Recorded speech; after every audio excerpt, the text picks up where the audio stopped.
Welcome to my channel. I hope today's story will be something you truly enjoy. Please support me even more. Now, let's begin the story. 12:47 a.m. Friday, late fall. I'm Felicity Vance. 38 single mom and child advocate attorney emergency hearing yanked me away, forcing me to leave my son overnight at my parents' with my brother for the first time. One night. Had to be secure. Phone erupts. My boy's voice slices mom. ER. Uncle shoved me after I overheard him begging you for three $800 debt. I slammed into broken glass, cuts burning. He told cops I attacked first. They're convinced. Files crash. Keys snatch. I explode out. Before I unleash the moment the cops' world flipped, blast your country and age in the comments, commit now. 18 minutes of pedal to metal, veins on fire. Echo rings my brother's frantic plea. Fell, I'm drowning. If they restrain my son. I blast into Astoria General's zone engine, snarling. The officer's reaction when I locked eyes, instant regret. The automatic doors whooshed open. I barreled through heels, skidding on polished linoleum, briefcase banging against my hip like a pendulum. The triage desk blurred past. A nurse pointed left. Bay 4. Curtain half drawn. Tucker lay propped on a narrow gurney, hospital gown dwarfing his frame. A thick plastic zip tie cinched his left wrist to the rail, skin mottled red beneath it. His right cheek ballooned purple, edged with the imprint of knuckles. Jagged glass cuts striped his forearms, 7-8, maybe more, oozing crimson that soaked the gauze already. Colt lounged against the wall 3 feet away, arms folded, a single thin scratch on his index finger barely breaking skin. He met my eyes with lazy defiance. Officer Brooks stood at the foot of the bed, notepad open. Recognition hit him like a slap. Color drained from his face. You're the attorney who got that restraining order last year. His voice cracked on the last word. Sergeant Vargas, tall buzz-cut badge gleaming, stepped forward without hesitation. Trauma shears flashed. The zip tie snapped free with a sharp snip. Tucker's arm flopped, limp circulation, pins and needles visible in the twitch of his fingers. I dropped to my knees beside the gurney, briefcase thudding to the floor. My hands, steady in courtrooms, shaking, now hovered over the wounds. Who authorized restraints on a child victim? I demanded, eyes locked on the deepest laceration, a 4-inch gash curving from elbow to wrist. This is protocol breach, gross misconduct, and potential civil liability. Vargas holstered the shears. Dispatch logged the uncle as the complainant. Kid was combative. He nodded toward Colt. We're correcting that now. Tucker's voice came out small, raspy. It hurts, Mom. I know, baby. I cupped his uninjured cheek, thumb brushing the edge of the bruise. We're fixing everything. A nurse name tag R. Patel appeared with a tray, saline sutures, tetanus vial. She hesitated at the zip tie remnants. Policy says, remove only on officer order. Order given, Vargas said. I lifted Tucker's arm, gently angling it toward the overhead light. Glass shards glittered in the wounds like cruel confetti. These need irrigation and X-ray for retained fragments. Schedule stat. Nurse Patel nodded, scribbling. Colt pushed off the wall. He lunged at me first. Look at my hand. He thrust the scratch forward like evidence. I didn't glance up. A paper cut versus arterial bleeding. Compelling. Officer Brooks closed his notepad, cheeks still ashen. Ma'am, I responded to the 911. The caller, your brother, said the boy attacked him with a bottle, and you zip-tied the bleeding child based on that. My tone could have frozen saline. Vargas interjected. Body cams were rolling. We'll review. Tucker winced as the nurse flushed the first cut. Uncle Colt pushed me into the recycling bins. The bottles broke when I fell. Colt snorted. Kids dramatic. I stood, positioning myself between them. Dramatic children don't require 23 stitches. The curtain rustled. A tech wheeled in a portable X-ray. Arm, please. I helped Tucker extend the limb, cradling his elbow. The machine hummed, clicked. Images loaded on a nearby monitor, white flecks embedded in soft tissue. 3 fragments, the tech announced. Or consult. Vargas radioed it in. Brooks reopened his notepad pen, hovering uncertainly. I leaned close to Tucker. Scale of 1 to 10, 8, he whispered. Morphine order went up. Nurse Patel pushed the syringe. Tucker's eyelids fluttered. Colt shifted, scratching at the tiny cut. This is ridiculous. I'm the victim here. Victims don't stand untouched while children bleed out, I said. Security arrived 2 officers in hospital blues. Vargas briefed them quietly. One nodded toward Colt. Sir, step outside for a statement. Colt bristled. I'm not going anywhere. You are, Vargas replied. Now. The officers flanked him. Colt shot me a venomous look but allowed himself to be led through the curtain. His footsteps echoed down the corridor. Tucker's breathing slowed under the medication. I traced the zip tie mark already bruising into a perfect circle. Sergeant, I want the restraint log, officer notes, and body cam serial numbers, compiling, Vargas said. Nurse Patel returned with warm blankets draping them over Tucker. Surgery in 30. Family lounges. I stay with him. She didn't argue. Brooks lingered. Ms. Vance, The initial call sounded credible. I'm sorry. Apologies don't remove scars. I softened a fraction. Fix the report. Accurately. He nodded, scribbling anew. The X-ray tech printed films, sliding them into a folder labeled urgent. I initialed the chain of custody. Tucker murmured, half asleep. Don't leave. Never. I pulled the stool closer, our fingers intertwined. Outside the bay, radios crackled with updates. Colt's voice carried faintly protesting, indignant. The sound faded as they moved him farther away. A child life specialist arrived with crayons and a stuffed bear. Tucker managed a sleepy smile.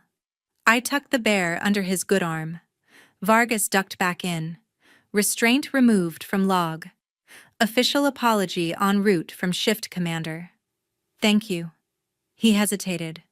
Your brother's asking for you. Let him ask. The specialist began a quiet story about a brave turtle. Tucker's eyes closed fully. I monitored the monitor's heart-steady oxygen 98. Nurse Patel returned. Oars ready. Orderlies wheeled the gurney. I walked alongside, hand never leaving Tucker's. The zip tie lay discarded on the floor, a white plastic loop in a puddle of dried blood. Evidence. As we passed the nurse's station, Brooks intercepted. Corrected report filed. Child as victim, uncle as suspect. I nodded once. The double doors to surgery loomed. I kissed Tucker's forehead. See you on the other side, champ.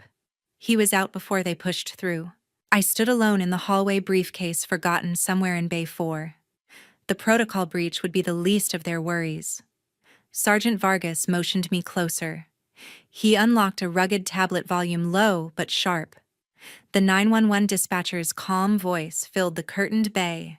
Astoria PD, what's your emergency? Tucker's frantic reply crackled through. Don't push me. I heard the $3,800 call, a grunt scuffle, then glass exploding like gunfire. The timestamp froze at 12:31:14 a.m. Vargas swiped. Next file, raw backyard security footage, grainy infrared. Colt's silhouette loomed, center frame, right arm cocked high with a long neck bottle glinting. Tucker's smaller shape retreated step by step across the patio stones. Colt advanced, bottle swinging in a wide arc. Tucker's heel caught the garden edging. He pinwheeled backward into the shattered recycling bin. The feed cut at 12:31:27 a.m. Exactly. Vargas tapped another icon. A scanned court document loaded. Multnomah County Superior Court Case 19-DR 04712. Petitioner Marisol Reyes, Colt's ex-fiancée. Order respondent Colt Vance to maintain 100-yard distance, no contact, surrender firearms. Issued 18 months prior, still active. I felt the room tilt. Every laceration on Tucker's arm now carried a price tag. I turned to Colt, who leaned against the far wall, arms crossed, smirk faltering. You begged me for $3,800 last week, I said, voice low enough that only he heard the venom. I refused. So you cornered an 11-year-old in the dark, and used a bottle as leverage. Colt's jaw worked soundlessly. Officer Brooks shifted wide-eyes flicking between us. Vargas pocketed the tablet and produced Cuff's real ones this time, steel glinting under the fluorescence. Colt Vance, you're under arrest for assault on a minor violation of a protection order and child endangerment. The first bracelet clicked around his left wrist. Colt tried to jerk away. Vargas twisted the arm higher until he yelped. Second cuff locked. Tucker watched from the gurney I-4 line swaying. That's the bottle, he murmured, pointing at the screen freeze frame still glowing on the tablet. He smashed it right after I said I'd tell you. I crouched beside him. You did tell me. That's why this ends tonight. Vargas recited the Miranda litany while guiding Colt toward the corridor. Colt twisted for a final glare. You're ruining family over a kid's imagination, Felicity? Family doesn't weaponize dead against children, I shot back. Brooks intercepted, blocking Colt's path. Sir, face forward. He glanced at me, apology in his eyes, and helped steer the prisoner out. The curtain fluttered shut behind them. A forensic tech arrived, sealing the tablet in an evidence bag. Chain of custody starts now, she said, labeling it ER Incident 1104. I exhaled for the first time in minutes. Tucker's fingers found mine cold but steady. Will Grandma and Grandpa be mad? They'll have to be mad at the truth, I answered. The ER hummed around us, beeps, wheels, distant codes. A nurse adjusted Tucker's drip. Another brought warm blankets. I memorized every frame Vargas had shown, burning the timestamps into muscle memory. 1231, 3800, 18 months, numbers that would bury my brother. Outside the bay, radios crackled with Colt's transport details. I caught fragments. Holding cell, psych eval, DA notified. Each word tightened the knot in my chest, but it was a knot of resolve, not fear. Tucker's eyelids drooped. Mom, when can we go home? Soon as the doctor clears you. I brushed a curl from his forehead. Then we start fresh. Just us.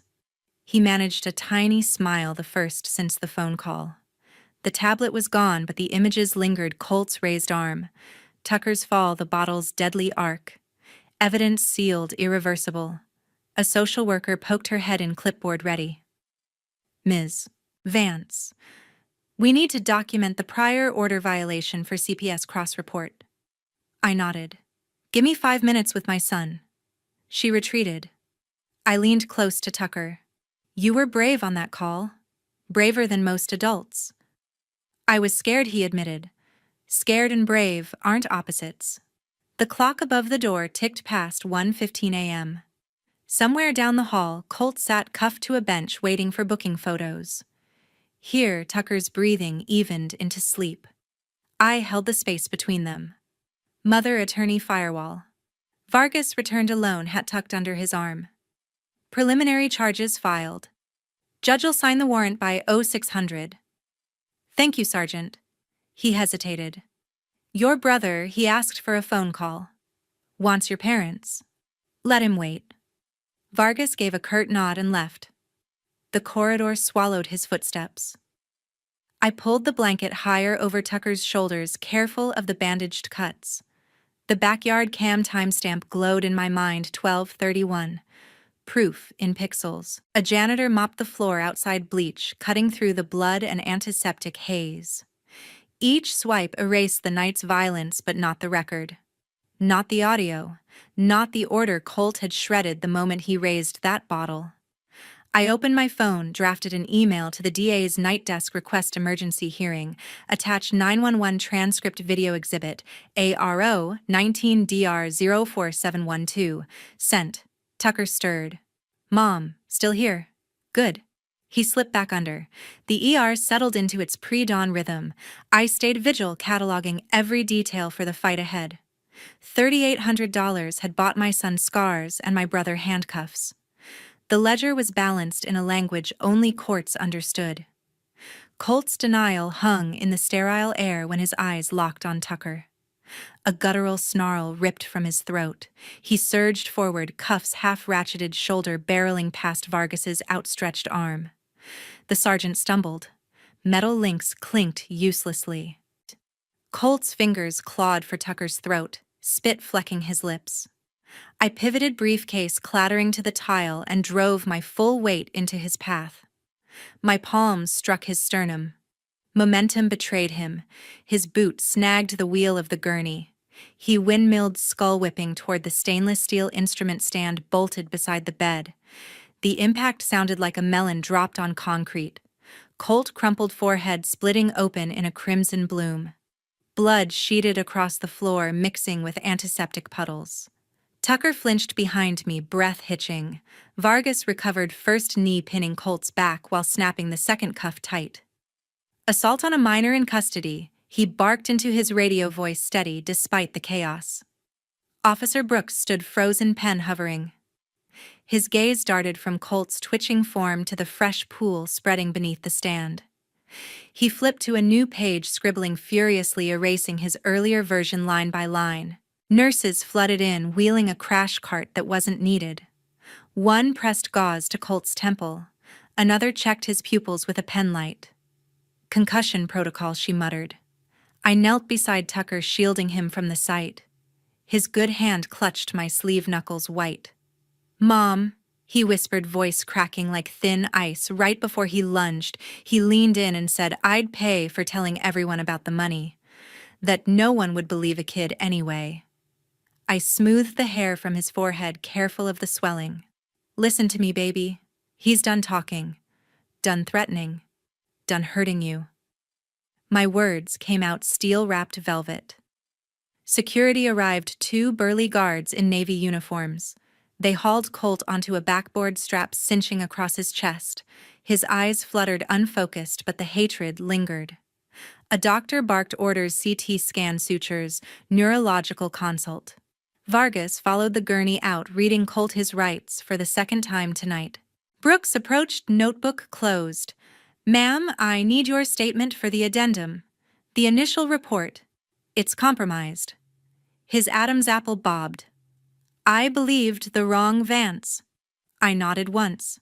Start with attempted assault in the presence of law enforcement. Add terroristic threats to a child. I'll dictate every word.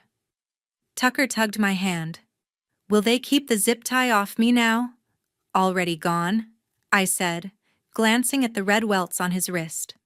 A nurse handed me an ice pack. I pressed it gently to his cheek. The swelling had turned an angry plum. Across the bay, Colt groaned as they wheeled him toward imaging. Blood dotted the linoleum in a dotted trail. Vargas returned, wiping his hands on a paper towel. He's conscious enough to nod. Admitted the push was intentional, claims the kid came at him first. We both know that's garbage. I stood Tucker's small frame tucked against my side. Get the body cam footage from the moment he entered this room. Every angle. Already pulling it, Vargas assured. A social worker appeared, Ms. Harlan badge glinting under the lights. She crouched to Tucker's level. Hey, champ, we're going to take pictures of your injuries for the file. Okay, then you can pick any snack from the vending machine. Tucker managed a shaky nod. I released his hand only long enough for the photographer to work. Flashbulbs popped, capturing every laceration, every bruise. When they finished, Tucker chose chocolate milk. He sipped it through a bent straw, eyes never leaving the corridor where Colt had vanished. Brooks cleared his throat. The DA will want this fast-tracked. Aggravated assault on a child, prior restraining order violation could add years. Let them, I said. My voice carried the weight of every case file I'd ever closed. Hours bled into the fluorescent night. Statements were signed, evidence bagged. Tucker fell asleep on a cot, chocolate milk carton clutched like a teddy bear. I sat beside him, reviewing the new report under the dimmed lights. Colt's blood had been mopped up, but the metallic tang lingered. Vargas paused at the curtain. Transport's here. He's headed to County Lockup Hospital Wing. Judge'll see him tomorrow. I didn't look up. Tell the judge I'll be there. With Tucker. As the sergeant left, Tucker stirred. Mom, right here. He won't come back, right? Not while I'm breathing. Outside the window, the first hint of dawn smeared pink across the parking lot. Another battle loomed, but for now my son was safe. The stand where Colt's head had split still bore a faint rust-colored stain. No bleach could fully erase a reminder etched in steel and blood. Sunlight sliced through the waiting room blinds. My phone vibrated. Rufus. I answered on the second ring. Felicity, what the hell happened? Colt's in lockup. His voice cracked with sleep and panic. Get here. Bring Della. I hung up before he could argue. Tucker dozed in recovery bandages, crisp. I paced the corridor, coffee long cold. 20 minutes later, my parents burst through the elevator, Rufus in rumpled flannel, Della clutching her oversized purse like a shield. They spotted me and charged. Rufus first. They're saying Colt assaulted Tucker? That can't be right. Della nodded vigorously. The boy shouldn't have been listening to adult conversations anyway. I stopped pacing. Adult conversations that ended with my son in surgery. Rufus rubbed his neck. Colt's got problems, sure, but pushing a kid he wouldn't. Della chimed in. Tucker's always been nosy. Maybe he provoked glass in his arm. My volume rose. A nurse glanced over. I lowered it to a hiss. Sit. Both of you. They perched on plastic chairs. Della set her purse on the floor between her orthopedic shoes. The zipper gapped. Something white poked out. I knelt casually, pretending to tie a lace. My fingers brushed paper thick perforated. I pulled one slip free. Parks Casino, $500 straight bet on a Greyhound dated 3 days ago. Another $800 on blackjack. Another $200 on roulette. Total tallied in my head, $3,800 exactly. I stood, slips fanned like playing cards. Explain. Della's eyes widened. Those are private funding for the rage that put Tucker under a scalpel. I stepped closer. You bankrolled his gambling, then covered the debt he tried to extort from me. When I refused, he took it out on my child. Rufus reached for the slips. Della, tell me this isn't. He needed help. Della cut in, voice trembling. Family helps. You know how the tracks eat him alive. I cashed my knitting club savings just to keep him afloat. Afloat, I laughed without humor. He sank my son into broken glass. Della twisted her wedding ring. Colt promised it was the last time. He was desperate. Desperate men don't get passes to terrorize 11-year-olds. I folded the slips, pocketed them. These go to the DA. Obstruction, aiding after the fact, pick your charge. Rufus paled. You'd turn on your own mother. I'm turning on enablers. I gestured toward recovery. Tucker has 32 stitches because you two wrote checks instead of boundaries. Della reached for my arm. I stepped back. He's still your brother. Was. Past tense. A doctor emerged. Dr. Singh, scrubs rumpled. Ms. Vance, Tucker's asking for you. I moved past my parents without another word. Rufus called after me, but the door swung shut. Inside recovery, Tucker blinked awake, groggy. Grandma and Grandpa outside. I smoothed his hair. They're learning consequences. He studied my face. You mad at them? Disappointed. There's a difference. Della's voice filtered through the wall, pleading with Rufus. I tuned it out. Tucker yawned. Can we get pancakes later? After discharge. Extra syrup. He smiled faintly, then winced as the IV shifted. I adjusted the line. Security appeared at the nurse's call hospital policy for family disputes. The guard asked my parents to wait in a separate lounge. Rufus protested. Della gathered her purse, slips now missing. Her face crumpled when she noticed. I didn't gloat. Just watched them escorted away. Dr. Singh returned with discharge papers. Pain meds follow-up in 5 days. No rough play. Understood. I signed. Tucker sat up slowly. Uncle Colt's really in jail for now. Good. We wheeled him out an hour later. My parents stood by the vending machines, coffee untouched. Della tried eye contact. I looked through her. Rufus opened his mouth, closed it at my expression. In the parking lot, I buckled Tucker into the back seat. He waved at a passing ambulance, fascinated by the lights. As I pulled away, Della ran to the curb. Felicity. I rolled the window up. The tires crunched over gravel, leaving them in the exhaust. Tucker watched them shrink in the mirror. They looked sad. They made choices. I glanced at him. We're making new ones. He nodded, settling against the booster. The betting slips rustled in my jacket, evidence leverage closure. The city woke around us, oblivious. Tucker hummed a tune from school. I drove toward home, toward whatever came after Family Fractured. My inbox pinged at 9:17 a.m. ADA Kimberly Tran subject line, Vance Colt, supplemental discovery, attachment 47 files. I clicked download while pouring Tucker's cereal. The zip unpacked into folders labeled Audio Video Forensic Statements. First, a WAV file from Mrs. Elena Gutierrez, next-door neighbor. Her Ring doorbell captured muffled yelling at 12:29 a.m.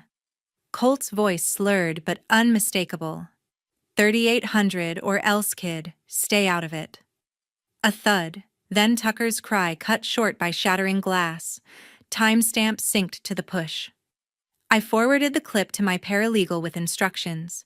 Enhance, transcribe, notarize. Next folder, garage security cam 4K motion triggered. Colt's pickup sat under the floodlight. At 12:27 a.m., he yanked open the passenger door, hurled the broken bottle inside. Shards glinted on the seat. Freeze frame showed the label, same brand from the recycling bin. Forensic sub-report swab from largest shard yielded Tucker's DNA, 100% match blood, and epithelial cells. I printed the still, circled the bottle in red. Tucker wandered in, bowl in hand. New evidence, big stuff. I ruffled his hair. Eat up. School bus in 10. He scooped Frosted Flakes eyes on the screen. That's Uncle Colt's truck. Exactly. The final PDF, a scanned letter on county jail stationery, postmarked 2 days ago. Inmate Blaff 48219, Colt's cellmate Marcus Hale, cooperating for time cut. Handwritten, Colt wouldn't shut up about the loan. Said his sister refused $3,800 flat. Family's supposed to bail family, he kept repeating. Night before court, he punched the wall, said he'd make the kid pay for snitching. Used the boy to vent the rage he couldn't aim at her. Exact words. Signature witnessed by corrections officer. I cross-referenced Hale's rap sheet, armed robbery reduced for testimony twice before. Credible. ADA Kim called as I closed the file. Felicity, you seeing this every pixel. Grand jury's Monday. These bury him, motive, weapon, intent. Plea or trial, plea. Max exposure. Thought so. I'll draft the offer, 7 years, no parole credit for the headbutt in ER. Add the betting slips from Della's purse. Accessory after. Kim whistled. You're ruthless. Protective. Tucker finished breakfast, rinsed his bowl. Will I have to talk in court? Only if you want the truth louder than lies. He nodded, backpack slung. The bus honked. I walked him out, kissed the scar on his forearm, faded pink now. Back inside, I built the timeline on a whiteboard, 12:27. Bottle into truck cam, 12:29. Threat plus push audio, 12:31. Fall into glass prior cam DNA match, cellmate confession, arrows connected like dominoes. Kim emailed the plea draft by noon. I redlined 2 clauses, sent back. Afternoon forensics lab confirmed no other DNA on the bottleneck, Colt's prints only. Evening, Tucker's homework done, I read Hale's letter aloud, skipping profanities. So he was mad at you, not me. Mad at consequences. You were collateral. He traced the scar. Collateral sounds like war. Sometimes family is. I tucked him in, then returned to the board. Added the neighbor's transcript in bold. Kim texted defense wants discovery meeting tomorrow. Colt's claiming blackout. I replied, bring popcorn. The house settled into quiet.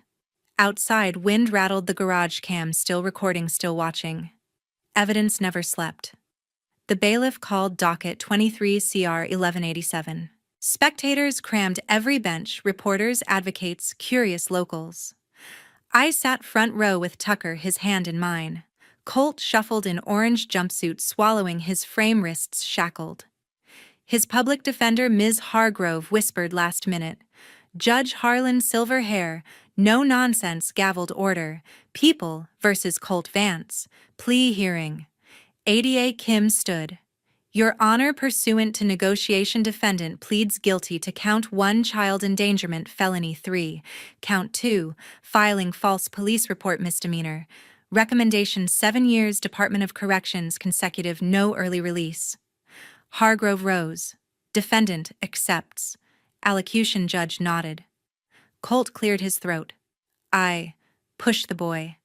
Lied to cops. I'm sorry. His voice flat, eyes on the table. Kim projected exhibits, neighbor audio waveform, garage still, DNA report, cellmate letter. Premeditation, clear, Your Honor. Debt pressure escalated to violence. Judge Harlan reviewed. Sentence accepted.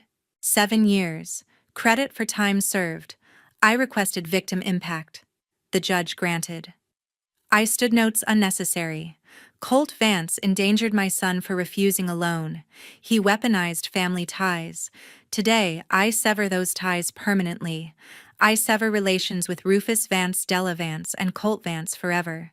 No visits, no calls, no reconciliation. Gasps rippled. Rufus and Della sat 3 rows back, faces ashen. Della clutched a tissue. Rufus stared at the floor. Kim added, people joined the request for permanent no-contact order, including minors. Hargrove objected weakly. Family healing overruled. Judge Harlan snapped. Ms. Vance, approach. I did. The judge spoke softly. Order granted. Civil and criminal bars.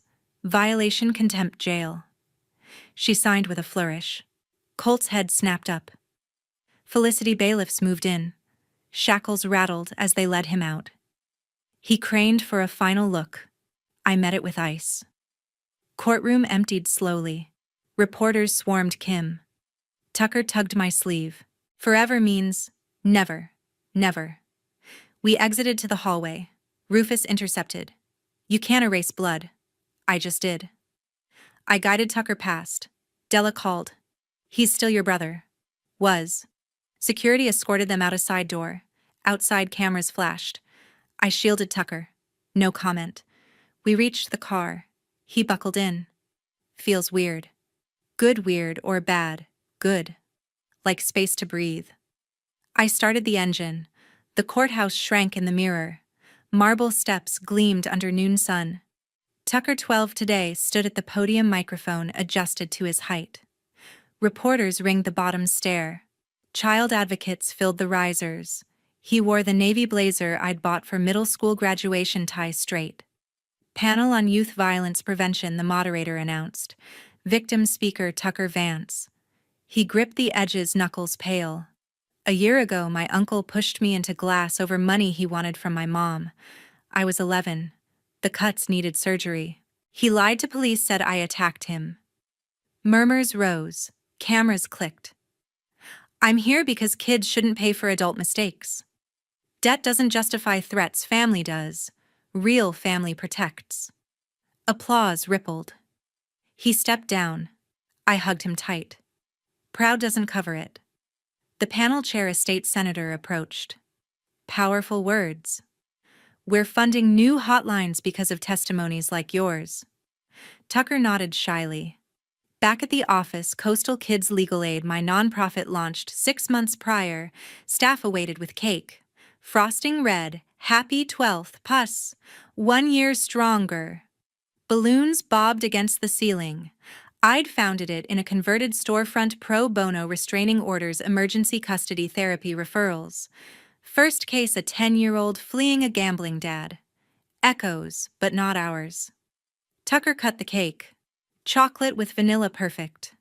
Interns cheered. One handed him a card signed by 20 clients. You gave us courage. Phone buzzed, Adia Kim. Quick update, Colt's paralyzed. Prison yard fight over unpaid poker debt. Inmate shanked him. Severed spinal cord. Wheelchair for life. I excused myself to the hallway. Karma consequences. Visit none. No contact holds. I returned to the party. Tucker licked frosting. Everything okay? Better than. Evening, we walked the beach boardwalk. Waves crashed below. He skipped stones. Founded the center because of me, because of us, and every kid who needs one. He pocketed a smooth pebble. Lesson stuck. Debt doesn't justify threats, family does. I repeated his line. He grinned. Sounds official. Home he did homework while I reviewed grants. Coastal Kids had served 43 families, secured 12 permanent guardianships. Bedtime, Mom, can I speak at schools next? Already booked. He fist-pumped, then yawned. I tucked him in. The nonprofit's first annual report printed cover photo. Tucker on those steps, caption his words. Midnight email from corrections. Colt's medical transfer approved, state facility indefinite. I closed the laptop. Lesson complete.